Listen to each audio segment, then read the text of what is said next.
Aloha and welcome. I am stopping by so that I can answer some questions. Took me half a minute to figure out how the heck to answer questions. They changed the live streaming thing. I don't know. So anyways, I wanted to stop by and answer some questions because I had some posted in the group, and I'm going to try to find them for you because I wanted to answer some of them. One of them was about kids. I had there was a post in the group about kids and kids seeing like this scary, monster type thing as far as spirit activity goes. The reason I wanted to talk about that is because there's a higher than normal spirit activity, frequency, whatever you want to call it, going on right now. And there are two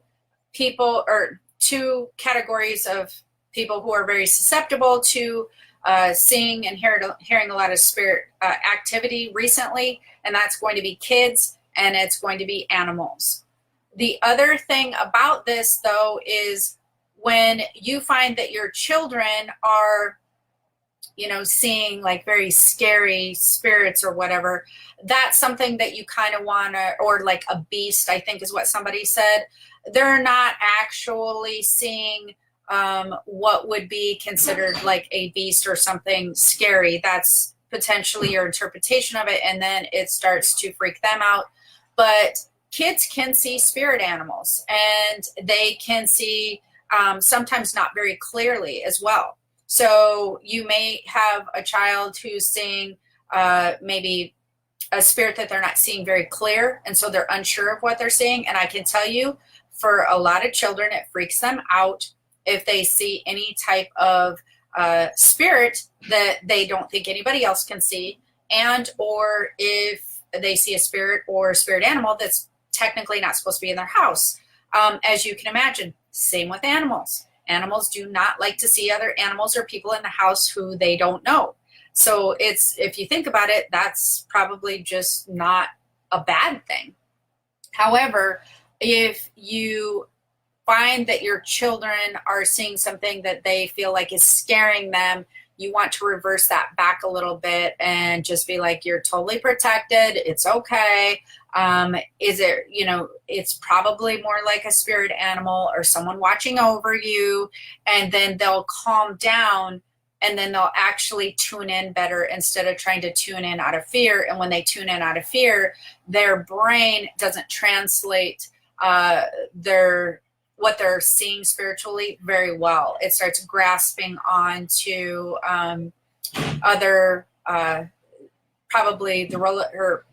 it starts grasping onto other scary things that they maybe have seen in movies or whatever, like monster type books or whatever. So you want to be their foundation when you're dealing with kids. You want to be like, what do you see? And they're most likely a protector and that sort of thing. My little grandson has woke up once or twice this week. One of them, the other one, has already seen some spirits, and they're both 2. One woke up and said, Mom, people in my room. And so he pointed to where the people were, and he didn't get upset or afraid, but his mom did not react in a very upsetting, worried way. She said, well, where are they? And are they boys or are they girls? And what are they doing? And your vibe will dictate the vibe to how afraid your child's going to be.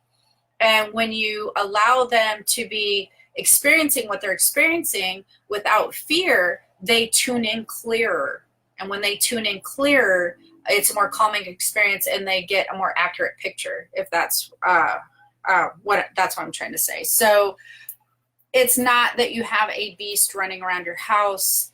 That is a child's book. That's more like what that would be. I did post a thread. I'm trying to find it for you guys, so bear with me. And I'm going to answer some of the questions on here, get through as many as I can. If you're on here, you can go ahead and ask me questions. Hi, Michelle. Hi, Sharon. Good to see you guys. Oh, I have a lot. Holly and Mary and Kimberly and Kathleen and Lori and, oh, hi, Brenda. Brenda, are you supposed to be working? Linda, Sarah, Bismarck. That's a good name. Carol, Lindsay, and Annie, I think. So get your questions ready because I'm going to be answering questions live. But I wanted to go through and answer some of the stuff in here. One of the other questions that I have gotten a lot was the Kobe Bryant situation. And I'm going to address that first because I feel like that's on a lot of people's minds. How do you handle that situation, especially if you're an empath or you're just feeling just like it's a horrible situation? I also felt like it was absolutely a horrible situation. Just entirely went out to the kids and the mom. And, it's just very sad that such a great athlete mentor and father and husband had a situation like that happen.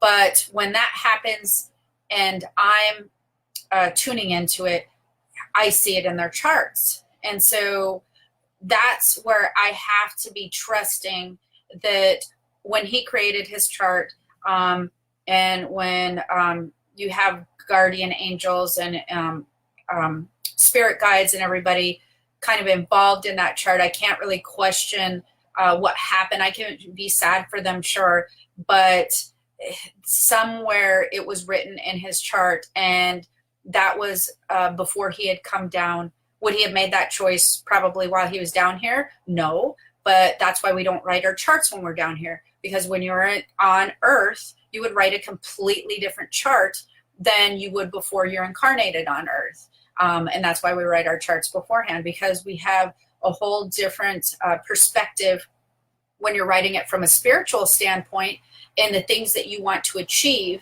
versus when we're in our physical life and we're experiencing other things from a physical perspective. And so our charts are written before birth, and it's absolutely hard, but I've developed a very easy way of respecting other people's charts and respecting what, if you want to say, what God kind of had in store for them, and that I wasn't part of that creation, and I have to respect whatever happened there was for the betterment of the soul or the people, and I have to just go with and appreciate their judgment call on that. And yes, you can be sad for them, but you have to also respect their journey and, the spiritual path that he was on before that he was born. So that was definitely a bummer for the people who was left behind. Martha says, I'd like to know more in-depth information about the transition to the other side in the case of suicide. Our family has been touched by close friends who have chose this ending. So I'd like more in-depth information about the transition to the other side. So it's the same type of transition as if you pass in a motorcycle accident or like an accident or whatever. It takes a little bit longer for them to transition and be adjusted, I guess I would say, and to go through their transition process, but they still process all the same. Most of the time, or I guess how you would kind of see that is a combination between maybe an accident and or a health issue. That's how you could kind of look at that, Martha, because all people who commit suicides, they are struggling with a mental health issue. And so they're not necessarily in their right mind, and they're struggling so much that they can't make it through. And so for whatever reason, they don't make rational choices, I guess I would say, as we would from a healthy mental perspective. So the transition is still the same. They still go to the other side, they go through, and then they decide when and how soon that they'd like to reincarnate. So Michelle Kelly says, I'm curious about numbers. February 2nd or 20th, 222 is basically 2/20/20. I guess I'm not sure what you're curious about, but I'm assuming the synchronicities of numbers. Numbers hold a vibration, and they are typically and normally used to get your attention from spirit guides and or angels and different council members or things like that. What I tell people to do when they see synchronicities is to feel around you at that moment, not try to figure out, okay, what message is this giving me? Although I'm sure that there's formulas you can do, but if you think about it, if everybody had the same message, if they got the numbers 222 or 999 or whatever it was, that would be kind of silly, right? But if you sit there and you tune into the feeling that you get once you notice a synchronistic number, you are normally going to be tuning into your guide, a loved one, or an angel at that point in time. You can feel the difference between their energies the more you familiarize yourself with them.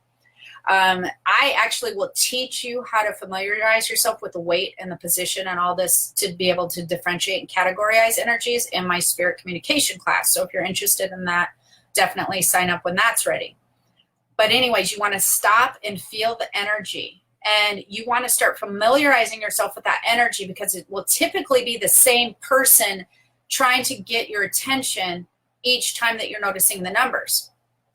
I will have people ask me, what it means to other people. And what I mean by that is I want to tell people, if you're noticing synchronistic numbers, you're very in alignment with a certain type of spiritual energy at that moment. Because if you think of all the numbers that you've seen in your entire life, you've not noticed every single synchronistic number that you've seen, been around on a license plate, on a receipt, on anything. Like, you're not in tune with every single synchronistic number that ever comes up. You're just not. There's like bazillions and bazillions of synchronistic numbers you've probably been subjected to your whole life. However, when a pattern of numbers or something catches your attention, familiarize yourself with the feel, familiarize yourself with the energy, because what you'll start noticing is the next time you see those numbers, does it feel like the same energy? Oh, okay, yeah, it does. Oh, wait, maybe this might be a little bit different. Then the next time, is it the same energy? And you will start to become familiar enough that you won't have to see synchronistic numbers when you recognize the energy. And the energy will then potentially come with a message or a telepathic message or whatnot. So that's what that kind of means. As far as just the frequency of a number or a date, yes, numbers have higher frequencies, and they do correlate astrologically a lot of times, as in the February 2nd and or the 2020 or to 2020. So there's usually a higher vibration that comes through the universal energy and earth energy at that time. So they definitely carry vibrations with them. Jen says, yeah, I still like for you to answer the question about levitating, why I lost the ability. Is it common for empaths to do so? If you had the ability to levitate and you lost it, it's probably, or more likely, the same thing as if somebody had the ability to be psychic when they were younger, then they lost it when they get older. Your belief system, you have blocks, you stopped practicing in that realm. There's like all kinds of things that can happen. Most children naturally come in with abilities, then they lose them as they get to be teens and adults. And then you have to refamiliarize yourself with those abilities as adults, because you have now been reconditioned with different belief systems on how things work, et cetera, et cetera. So I'm going to look down here. Robin says, I was just looking at, I don't think that one. Okay, Sharon says, I'm trying to get this question. We've spoken about this topic. We've had love, fanatical love at times.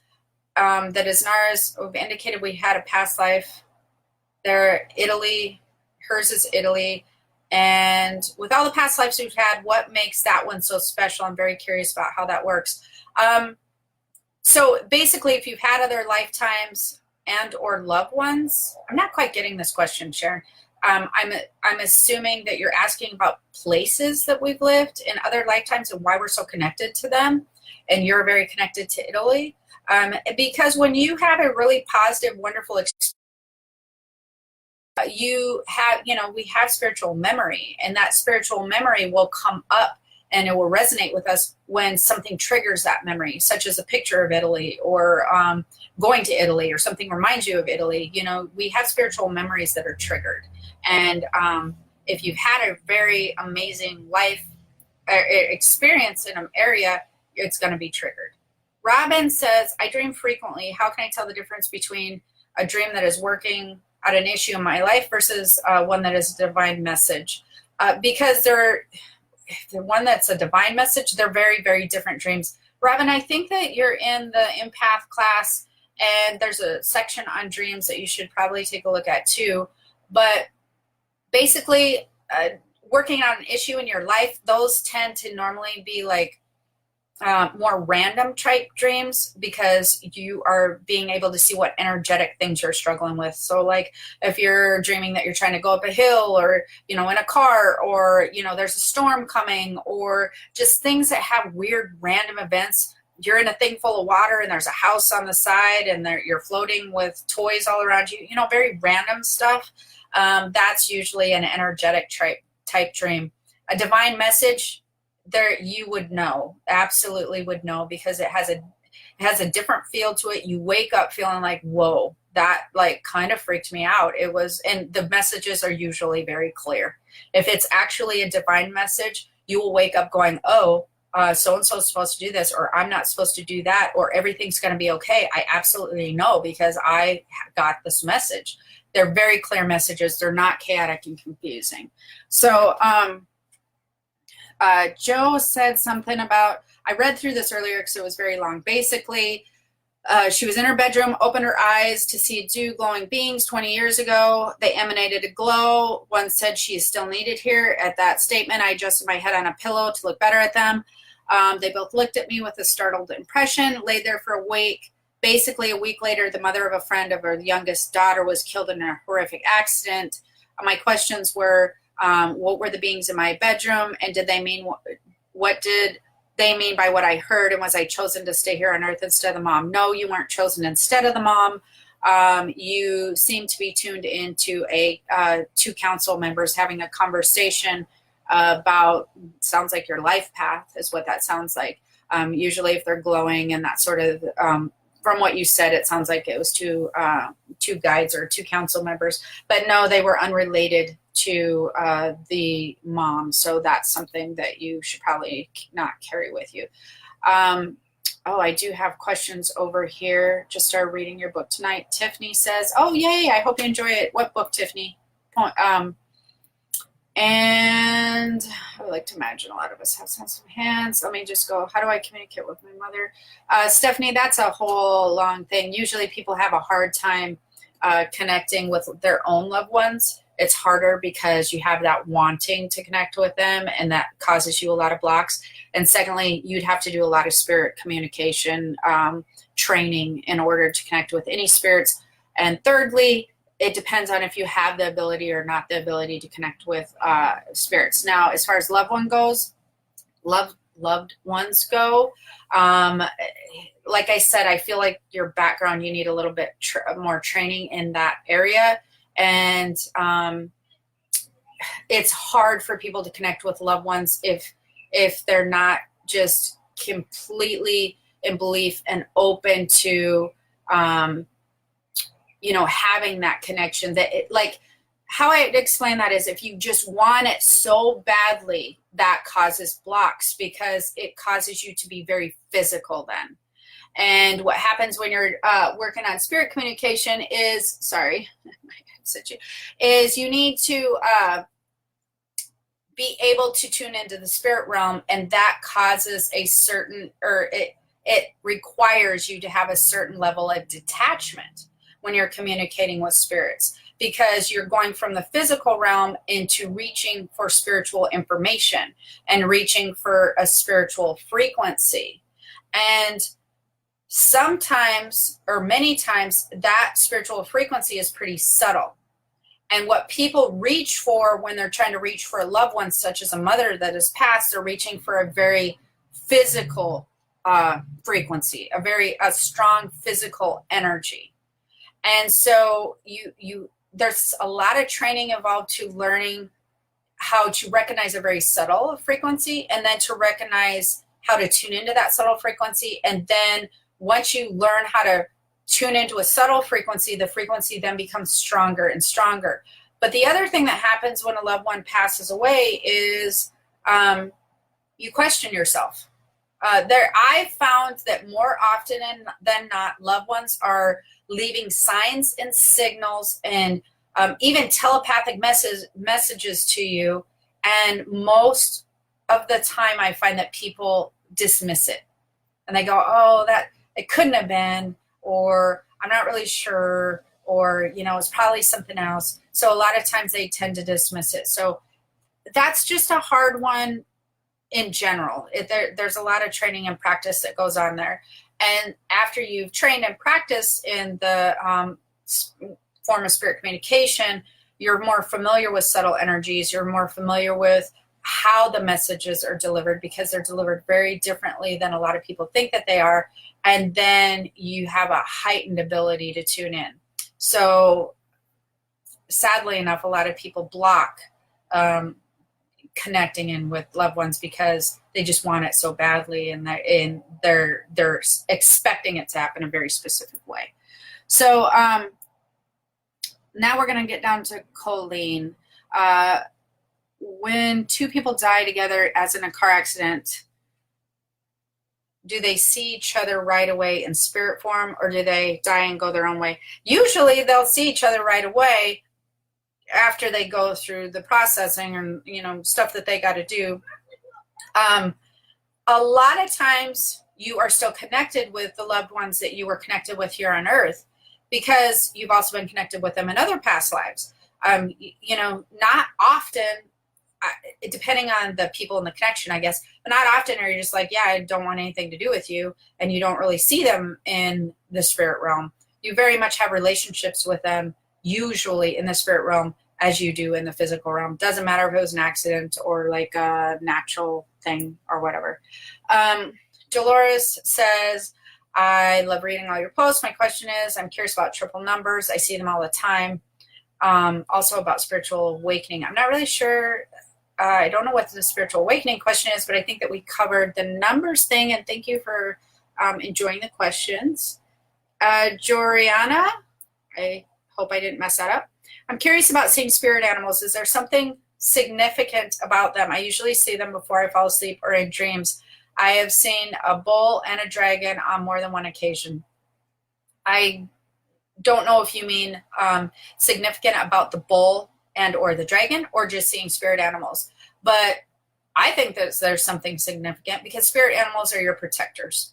And if you can see them before you fall, that would actually make total sense, because usually when you need spirit animal protection, they are typically protecting you from spirit energy, lower vibration energy, not necessarily physical energy, right? And so when do you experience the most spiritual energy is when you fall asleep, because that's when you're connecting with the spirit realm. So it would be it's very common, or it'd make total sense for you to see the spirit animals before you fall asleep or in your dreams. And I think it's very cool that you're familiar with the spirit animals that you're seeing, the bull and the dragon, which would obviously be definitely connected to you. And you probably have connection with them in other lifetimes. So if you tune into the bull, you might actually see what your connection was with him in other lifetimes. And if you tune into the dragon, you'll see what connection you had with the dragon in other lifetimes as well. So I would tune into each one and see kind of where your connection to them lies, because I feel like it's further back than just this lifetime. Rachel says, I'm curious about my communication with spirit. Why? I'm curious why my communication with spirit seems to come and go. Some weeks I will feel and sense spirit so close, and then get downloads, and weeks will go by without having anything out of the ordinary. Am I unintentionally blocking communication? I'm also very new to figuring out my gifts. Rachel, that is super common for you to have a lot of communication then and not a lot of communication. It has really, how do I explain this?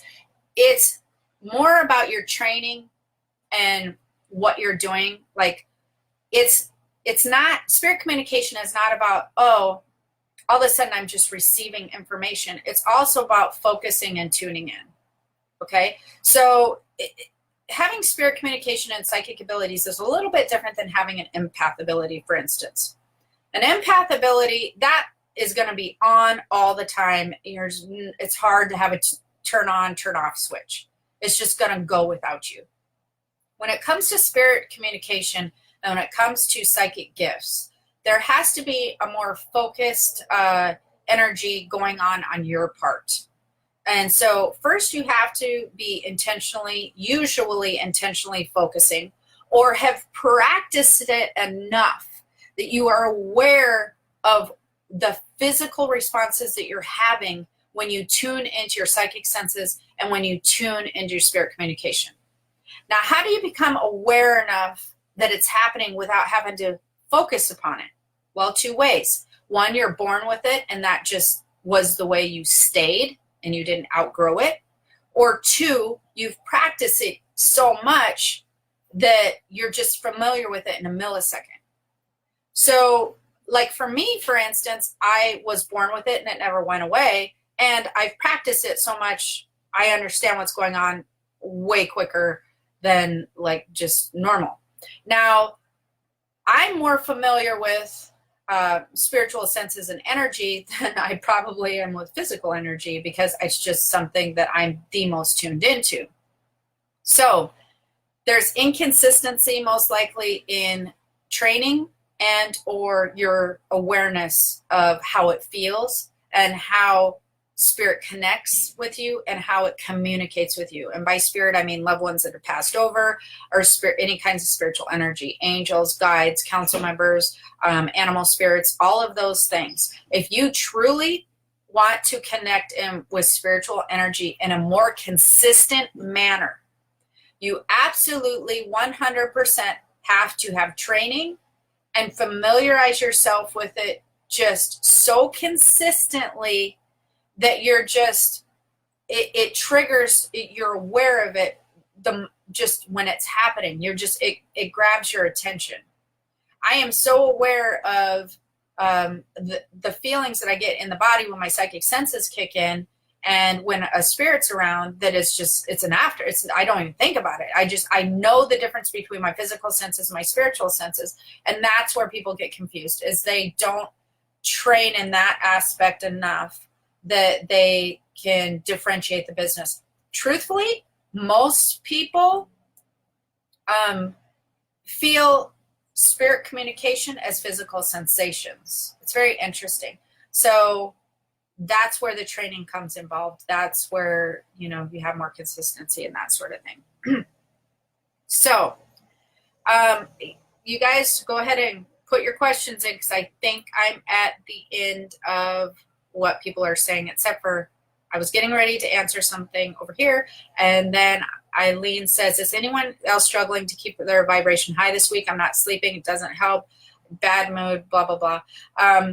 Yes, actually, I was going to do an energy report on it. I've been working very consistently in long hours on finishing up a masterclass for you guys. And then I'm going to get in my spirit communication class. So I have been MIA from podcasting and energy reports. But the frequency this week is bringing in a lower type of vibration with it, which is causing a lot of weird dreams, a lot of like creepy dreams, bugs, weird events happening in your dreams, a lot of frustration, weird things where you're just like kicking a chair with your toe all of a sudden and feeling like you broke it or something. Just feeling frustrated, irritated, being around people, and also being very, very irritated at night when you're trying to sleep and being awake at night. So the energy, the spiritual energy is high this week, but with it is coming the lower vibration stuff. So my suggestion to anybody experiencing any of these things is to definitely clear, and make sure your space is clear and ground as much as you possibly can. So I did answer this in another thing, but somebody had asked if we'd moved. I think I actually answered this on the thread. But we moved to a house. Basically, they wanted to sage the house, and they were wondering if the sage the house would get rid of all the cool, good spirits that they wanted around, or family members. No, if you sage or clear a space, All it does is rid you of lower vibrations. It doesn't clear any energetic attachments to you unless you're choosing to do that. So like loved one energy would be energetic attachments and or a lower or high vibrations. So high vibrations are not cleared, and energetic attachments that you're trying to keep or even sometimes just accidentally hoarding onto, those ones will not be cleared. But any lower vibration ones that you don't want around will be clearing. Think of it like dusting or something like that. Oh, Keys of Spirit World, cool. You're gonna love that one. So Rebecca said, I just had a message in a dream from a male who said he was activating my key codes within my throat chakra, and all I saw was his hand moving and moving in and out of my throat area. Awesome. As we adjust frequencies, we are actually, there's a lot of, it looks like people are doing codes. It almost looks like, what would I say, like almost computer code or like any type of code you can think of. Your vibrations are being adjusted if you're moving into a higher frequency. And so that makes total sense. And or you're probably going to notice, and throat chakra is interesting because that's the spirit communication chakra. It's usually the throat chakra and the anywhere from the heart chakra on up, but the throat chakra has a lot to do with spirit communication. So most likely you might be receiving some spirit communication, and or it might be telepathic, it might be through dreams. But Rebecca, that might be happening to you soon. That's kind of an indication of that from what I'm seeing. I woke from a dream speaking another language. Any thoughts? Lori says yes. You're remembering a past life in another language. So that's actually more common than you think. And when you dream and you remember a past life that you're having, you didn't speak English every one of your lifetimes. You're just very tuned into another lifetime at that point in time and another skill that you have. After my stepfather passed, I would still have arguments with him when he would talk to me. He always says, that's awesome. Stephanie said, thank you for that. I will look into that because I've always been interested in that. Okay, perfect. Absolutely. I think that you should look into that because I think that you'll love it. I think if you're interested in it, I think that there's a way that you can learn to develop that skill for loved ones, but you can also develop it for other loved ones. So I think you should totally look into that. Deborah says, some days I feel I have some type of connection or sensitivity, or should I say I notice things a lot one day and other days I don't, and I don't know if that makes sense. So that makes absolute sense. It just means that it can mean two things, not just the training thing, which I also talked about, which is that's where inconsistency comes in, is because we're human. And if you're not trained well enough to know what your spiritual senses, your psychic senses feel like, and they don't override your physical sensations, because like I said, most people go, oh, they think they're physical sensations that they're having when their actual, your psychic senses are kicking in. So if you're not very clear on that, another reason that can happen is depending on where your vibration lands. You have to, especially if you're learning to train yourself, your vibration needs to be on a higher level for your psychic senses to be clearer and kicking in stronger. If you're having a bad day, or you're in a very physically based mindset, you're being very physical that day, and you're very right brain that day, your connection's going to be lower. So you're not going to tune in as easy. And you have to think of it this way. It's like turning the channel on a radio station. Spiritual frequency is way up here. Physical frequency is way down here. You have to be able to reach that higher frequency. So some days you might be more up here and you can reach it and hear it. And other days you might be more down here where you're having a lower vibration, a bad day. You're just more physically based. You're more right-brained. And so when you learn to tune in, you learn to go more left brain, brings you up a little bit. You learn to raise your vibration, brings you up a little bit. You learn to be more familiar with your psychic senses, brings you up a little bit. Oh, now that information is very close, right? So that's the stuff that you need to learn on how it works to tune in and that sort of thing. So Rebecca says, what's your opinion about low pressure with weather affecting one's pain in the body? It absolutely affects crazy things in the body. So my opinion is, yeah, it's a bummer. It affects a lot of things in the body. And my sinuses are literally like a human barometer. It's not awesome.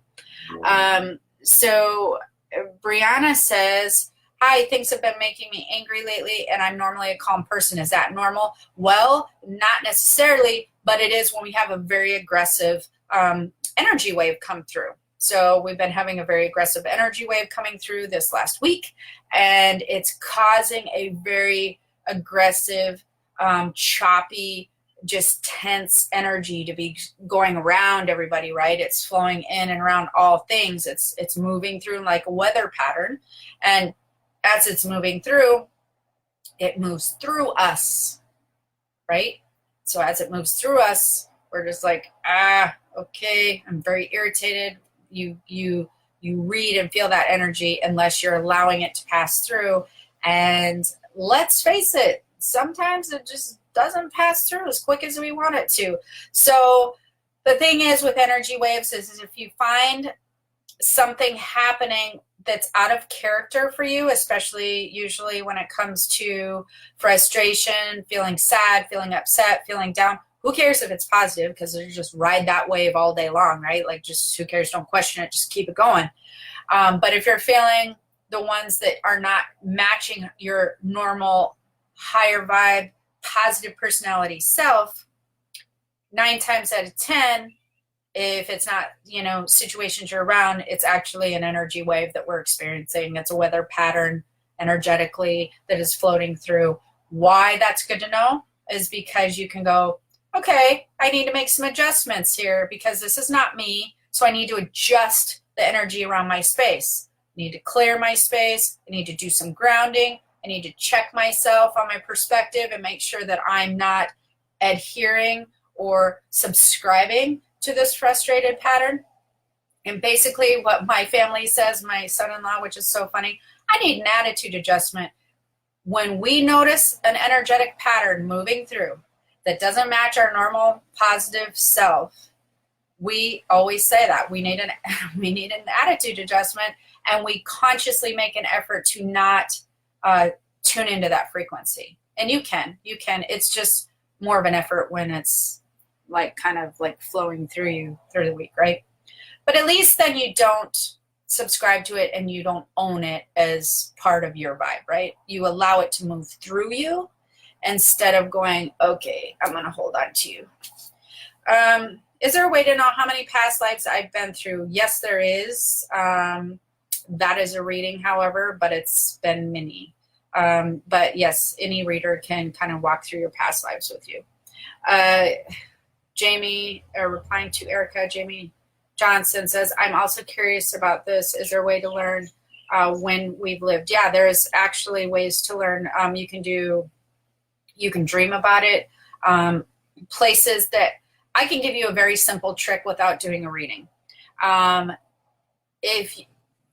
I'd like any of you who are listening to put this in right away because I'm getting to the end of this. Is there any place, city, country, or whatever that you are super, super drawn to that you don't currently live at? Post it in here. I want to see what you guys say.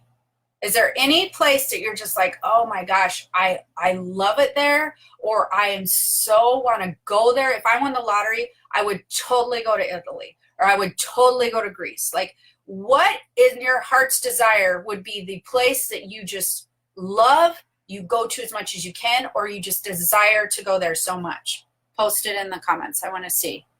Because that is one of the first steps to connecting with some of your past lives. Because you are connected in some way, almost always, to an area through a past life memory. When you're like, you feel that heart tie there. You feel that passion to be connected to that place or to go there. Not necessarily somewhere you were born and then moved away from and you want to go back there because you were born there, you know, not like that kind. But something, Bali, Cindy fan, Bali, Indonesia. There you go. So there is although I'm just going to cheat on this one because you actually posted and it's taking a while for people to post on here. You actually did live a past life there in Bali, and there's been 2. So there's actually, Cindy, if you were to go to Bali, there would be a very specific island you'd be super drawn to. So that's the beginning. You start there, and then you go, okay, you look at the pictures of Bali, look at the pictures of Greece, and start and just feel that connection, and just allow pictures to come in and go, okay, if I was there in a past life, what would a year be? If I was there in a past, do I feel like when I was there, what kind of life did I live? There will be some type of energy and some type of memory that will surround that for you. If you're in a normal headspace, you'll question it and go, oh, I'm making stuff up. Well, who cares? Pretend like you're making stuff up, because that's the first part of making that connection, because you're going to find that this is a whole class, but there's a whole way that people actually have to work at making stuff up, but allowing things to come in when they think they're making stuff up, it's a whole different process. They work with 2 different parts of your brain. So start there. Dolores puts definitely Greece and Rome area. Take time to tune into that. Or if you're watching a show, like when things hit your heart center and you're like, wow, like I feel so good when I watch this, or I feel so good when I look at this. Start asking yourself, what was I? What did I feel like I did? Like, was I a woman? Was I a man? Was I a child? What was the environment like? Like, tune into how you feel like the culture was at the time. And just like use pictures, use movies, tune in. And it's a really cool, exciting thing to do, because the more that you tune in, the more that you'll potentially get. And then the interesting thing is, the next time you see a picture, all of a sudden that whole memory that you had would trigger, and then you might even get more. So you're starting to train yourself to tune into that spiritual memory. Greece or Spain, desired to go there so bad. Pull up pictures. Look at different areas. So Spain's a big country. Greece is a big country. Some areas are going to be like, it'd be cool to go there, but no, I really want to go here. I really want to go to Athens, or I really want to go to, I can't remember this other area of Greece that's super cool. But there's going to be a part of it that you're going to be like, yeah, but this place, this is where I want to go, and then just tune in. And that feeling you get in the heart center, that is you actually tuning into your spiritual body. That is you reaching into your spiritual body for information. The interesting thing, people think, your actual memory is here. Your spiritual memory is here. From here to here. I can't do that very good, but it's right here in this area. So when you start with the heart center and you start to tune in that way, you're starting to tune into your spiritual brain and your spiritual memory. See, like your right brain would think it'd be in the same place, but it's not. Jamie says there are time periods when I'm attracted. There are time periods I'm attracted to. Yes, that's another thing. Time periods. You might find that you're watching Vikings, or you might find that you're watching Outlander, or you might find that you're watching other whatever movies, and you'll be like, oh my gosh, like I love that this show fills my heart so much. Like I feel so connected in what's going on at this time period. That's like that thing. That's that spiritual brain going, yes, that was a good time. I remember this. This feels familiar to me, Stephanie says, England, my soul feels like it's at home. I spent 6 months there a few years ago. I was also in a meditation, and I don't know how to pronounce that word. Hakate come to me. I was in a cave wearing peasant dress, white sandals. Very, very good. Tina says Egypt and beaches. Very good. All the energy that centers like the Sedona, Bermuda Triangle. Wonderful. That's because of the healing energy and stuff. You are very connected to past life. If you notice, so Tina, you're not Atlantis, Bermuda Triangle, Sedona, Egypt. Those are all very healing, mystical, spiritual places. What does that indicate? Past lives as a healer, past lives as a mystic, past lives in the spiritual work area, I guess I would say. You guys, in the past, there was more spiritual workers and more spiritual guidance and spiritual counselors that were like us than ever before, than there is now. Like, just way more. It was way more appreciated, sought after, believed in. It was more a part of everybody's culture. So they were very important people, spiritual workers. Jamie says, I get the sense I lived in World War II, Holocaust victim, also very common. And I also do feel like I help slaves to freedom. I'm drawn to helping and fighting for the press. See, you're very connected in, Jamie. You're connecting in with memories and Spanish language in past life. Amazing. And are we more in tune with our spiritual gifts as a child? Yes, you are, because you are born very still familiar with who you are in the spirit realm. And in the spirit realm, what are you using? You're using spiritual senses and spiritual gifts. You come to the physical realm, you are less familiar as a child with your physical senses, right?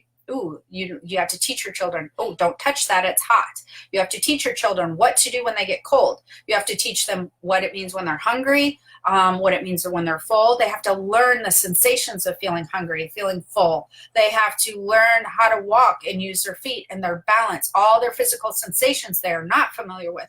They're very familiar with their spiritual gifts. And so then as they become more in tune with their physical gifts, their teachers, their loved ones and their parents start telling them, oh, the spiritual, whatever you're experiencing spiritually, oh, that's not real. Physical is real. Then you go away from it. Unless, of course, that you were, what do I want to say, like just higher psychically, or that your parents didn't shut that down in you. But as a rule of thumb, Brianna, yes, you're usually more tuned in to your spiritual gifts as a child.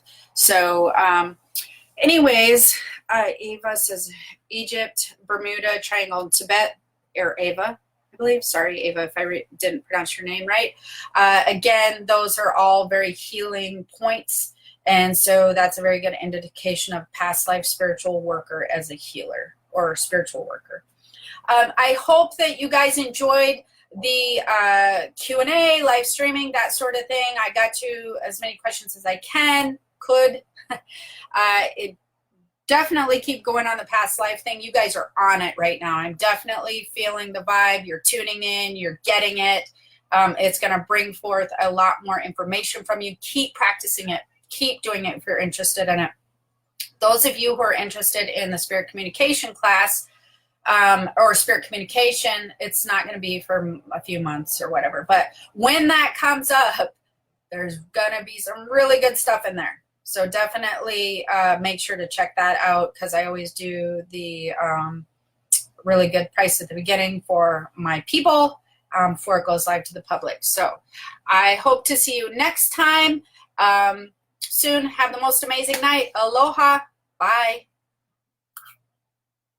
Introducing Instagram teen accounts, a new way to keep your teens safer as they grow, like making sure they've got the right gear for riding. Knee pads. Check. And helmet. Done. See you, Dad. New Instagram teen accounts, automatic protections for who can contact your teen and the content they can see.